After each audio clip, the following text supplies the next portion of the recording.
কিছু না। তোর মাথা বলছে না। না বলবোই না, না। একটু আগে যে কি বললে ওটা?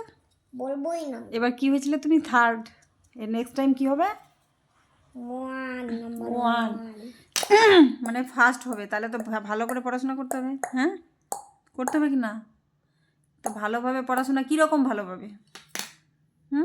এরকম বেশি বেশি করে পড়তে হবে, বেশি বেশি লিখতে হবে, ভালো ভালো খেতে হবে, একটু ভালো ঘুমাতে হবে, তারপরে তো পড়াতে মন বসবে। পুষ্টিকর খাবার খেতে হবে। আলতু ফালতু খাবার খেলে পেট খারাপ করবে, পেট খারাপ করে বমি হবে, বমি হলে তো পড়াশোনাও নষ্ট, শরীর খারাপ হলে। তাহলে খাওয়া, ঘুম, পড়া, লেখা, রেস্ট সব কিছু ভালোভাবে করতে হবে, তাই না? এদিকে আর তুমি যে ইরেজার করছো এখনও হয়নি? ইরেজার শার্পনার করছো এখনও হয়নি? কখন লিখবে? আর আমাকে বারবার কেন পড়ার কথা বলতে হবে ওটা? তুমি তো গুড বয় আছো, গুড বয় নিজে নিজে পড়াশোনা করে না?